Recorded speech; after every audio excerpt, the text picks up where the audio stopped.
Saya tidak akan memberi nasihat banyak, tapi saya punya filosofi tentang tenaga kerjaan. Tadi sudah disebut bahwa nilai kerja itu ibadah. Agama manapun pasti setuju kalau orang mendapat rezeki atau mendapat kebutuhannya karena lewat jalan yang halal. Jalan yang halal itu biasanya pilihannya itu ya kerja, terus mungkin warisan, terus hibah. Ini penting saya utarakan karena saya nanti akan baca beberapa makalah yang diriwayatkan ulama-ulama top ya, kitabnya Imam Ghazali. Kenapa kita bicara tentang pekerjaan?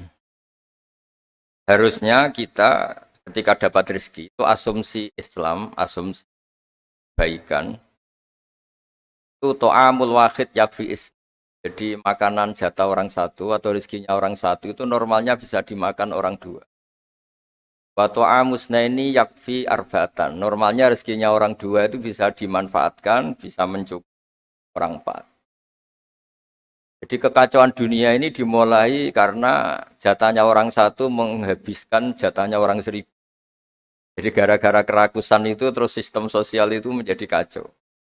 Harusnya itu to'amul wahid yakfi to'amusna yakfi arba'atan. Jadi jatah rezekinya orang satu bisa menghidupi orang dua ke atas, jatahnya rezekinya orang dua bisa menghidupi orang empat ke atas. Kemudian ini saya baca saja supaya tambah berkah beberapa teks tentang pekerjaan. Ini di kitab Ihya di halaman 85 kalau kitab saya tentang keutamaan kerja.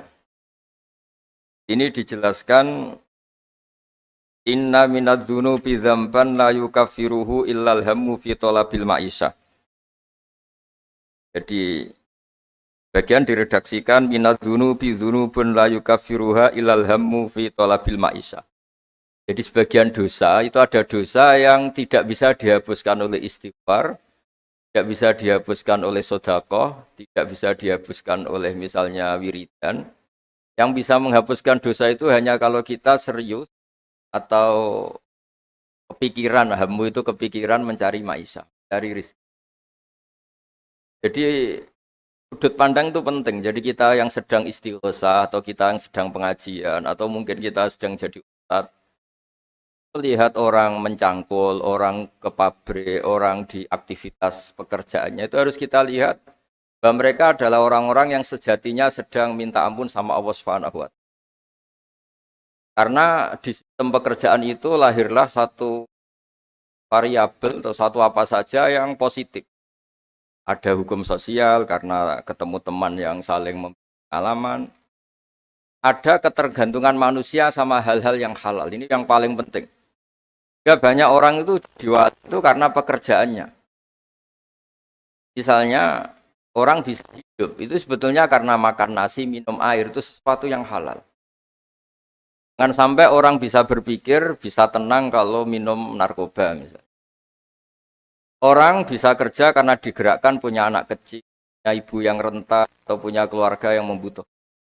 Jangan sampai orang kerja karena digerakkan oleh keinginan bernafsu karena hal-hal yang maksiat. Hingga status orang yang dagang misalnya atas sirusoduk yuhsaru yaumal qiyamati ma'as-siddiqin wa syuhada. Orang yang dagang kemudian dia benar, dia jujur, itu nanti makomnya kelas dia itu bersama para orang-orang yang meninggal syahid, pahlawan-pahlawan. Ini penting saya utarakan supaya cara pandang kita terhadap beragama. Jangan sampai misalnya kita beragama terus kemudian melihat yang ibadah itu yang datang ke masjid. Ya kita jam kerja kemudian ada pengajian, kita tidak pengajian itu dianggap salah karena nggak datang di masjid. Padahal kita datang ke pabrik atau ke pasar, nilainya sama, sama-sama ibadah. Ini penting supaya cara pandang kita terhadap orang lain itu positif. Saya berkali-kali bilang, kalau ada tetangga saya meninggal, saya muji orang ini kalau malam tidur. Kalau malam mungkin ya lihat sinetron. Kalau malam itu ya santai-santai di rumah sampai. Kalau kita pakai sudut pandang maksimal, yang dikatakan taat itu tahajud, ir, dan maka orang ini tidak masuk kategori taat. Tapi kalau kita kembali ke definisi takwa, takwa itu meninggalkan hal-hal yang dilarang Allah Ta'ala. Orang ini akan kelihatan berprestasi karena saat di rumah dia berarti tidak melakukan hal-hal yang kriminal, tidak mencuri, tidak ganggu orang lain, tidak menjadikan kegaduhan di patan atau di jalan. Hingga agama ini juga harus mengapresiasi tarkul ma'asi, bahwa orang yang tidak punya aktivitas di rumah, banyak yang dilakukan sebetulnya. Kebaikan masif, kebaikan bersama, karena orang ini tidak melakukan hal-hal yang merugikan orang lain. Ya saya berkali-kali bilang kalau saya jadi kiai, jadi orang baik, kalau ada orang yang dermawan, ngasih sesuatu ke kita, ya kita senang karena kebaikan itu diapresiasi. Misalnya ada tadi cerita menakar dapat apresiasi, dapat penghargaan. Ya kita senang karena itu. Karena itu. Tapi andekan tidak itu juga senang. Senangnya karena mungkin orang lain ini sudah tidak butuh kita. Tidak butuh kita kok buat baik. Saya berkali-kali bilang, kalau Anda jadi kiai tidak usah tersinggung kalau tetangga tidak minta konsultasi. Artinya mereka sudah mandiri, bisa memutuskan masalahnya sendiri. Tapi kalau konsultasi, anggap mereka punya akhlak, tanya kiai. Kalau tidak, ya anggap saja mereka sudah mandiri. Makanya sudut pandang ya dalam Islam, sudut pandang itu penting sekali. Jadi setelah kita baca beberapa hadis, suatu saat Rasulullah itu ngaji di masjid, teras masjid. Dia ngaji, dan ada pemuda dengan cangkulnya, dengan enaknya melewati Rasulullah. Ya para sahabat tuh komplain, ini dia ngawur sekali, ada Rasulullah ngaji, tapi tidak ikut ngaji. Malah berlalu saja ke ladangnya. Tapi ketika dengan tanda kutip disalahkan, Rasulullah malah bela pemuda tadi. Pemuda kalau dia kerja karena mencarikan nafkah untuk keluarganya, yang kecil atau yang tua, dan supaya dia tidak minta-minta orang lain. Sudah sunnahku. Jika bentuk sunnah Rasul itu tidak harus orang datang ke pengajian dan orang ikut fatwa kita mau itu. Nah, mungkin teman-teman yang sedang bekerja itu tidak lagi mendengarkan ngaji, sudah melakukan isi pengajian. Jadi yang lain baru mendengarkan, yang itu sudah melakukan isi pengajian.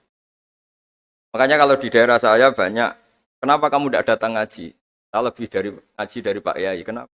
Pak Kiai kan yang menyarankan supaya kita baik sama orang tua. Saat Pak Kiai pengajian, saya ngurmat orang tua saya di rumah sakit. Tapi kadang-kadang kita pakai ukuran kita sendiri. Yang nggak datang pengajian itu orang jelek karena nggak mau datang. Padahal jangan-jangan yang sedang di rumah, itu yang sedang melakukan isi pengajian itu. Ya dia tidak datang karena ngerawat orang tuanya. Karena sedang asik dengan istri. Harus disebut bagian dari kebaikan. Nah, dalam kebaikan Islam, Nabi pernah ngendikan, "Wafi ahadikum sedekah." Kamu kumpul dengan istri kamu itu sampai sahabat protes, "Ya Rasulullah, masa ayati ahaduna syahwatahu wa huwa lahu ajrun?" Masa urusan seneng-seneng sama istri dia dapat pahala? Nabi menjawab, "Alaysa law wada'aha fi haramin akana aliwis." Kalau pelampiasan syahwat itu hal yang negatif atau yang haram, dia akan dosa. Ketika meletakkan yang benar, dia juga. Jadi pahala itu segampang itu. Orang asik dengan anaknya, dengan cucunya, bercengkrama di rumah. Ya pahalanya besar, karena saat itu berarti dia tinggalkan maksiat, dia tidak dengan. Nah pekerjaan juga gitu. Mungkin orang lain dapat uang karena transaksi narkoba. Mungkin orang lain dapat uang karena kejahatan. Orang lain dapat uang karena menipu. Orang-orang yang bekerja luar biasa, ini dapat rezeki. Itu harus kita apresiasi. Ya makam orang-orang ini, makomnya itu nanti kalau meninggal ma'asiddi wasyuhada. Orang-orang punya gelar asid, gelar yang luar biasa dalam khazanah kewalian. Orang-orang yang bekerja itu nanti makomnya seperti itu. Itu adalah inspirasi kita yang luar biasa. Hingga nanti kita tidak melihat orang lain itu, wah, wong kok kedoyan tok, orang orientasinya dunia tok, bekerja terus, ingin kaya raya itu. Ya wis kan. Kita tidak boleh berpikir. Karena apapun banyaknya harta di tangan orang-orang halal, tangan orang-orang baik, pasti efeknya juga. bisa melahirkan pekerjaan, bisa melahirkan kemanfaatan. Ya Nabi kalau muji pedagang itu dari 10 rizki itu 9 berkahnya ada di pedagang. Karena kalau pedagang tuh kikir, sekikir-kikirnya pedagang, dia harus mengeluarkan uang, bayar supir, bayar satpam, bayar yang ngirim jasanya dan sebagainya. Ya uang tetap berputar. Tapi sebaik-baiknya Anda kalau tidak dagang itu mungkin uang ditabung, uang mandek. Ya potensinya itu ikhtikar. Ikhtikar itu menyimpan. Kalau ngelebihi kota tertentu, larang oleh. Karena saya nekuni keilmuan agama, maka saya hanya cerita bahwa betapa Allah itu ngapresiasi pekerja. Nabi Dawud itu seorang raja, kaya raya.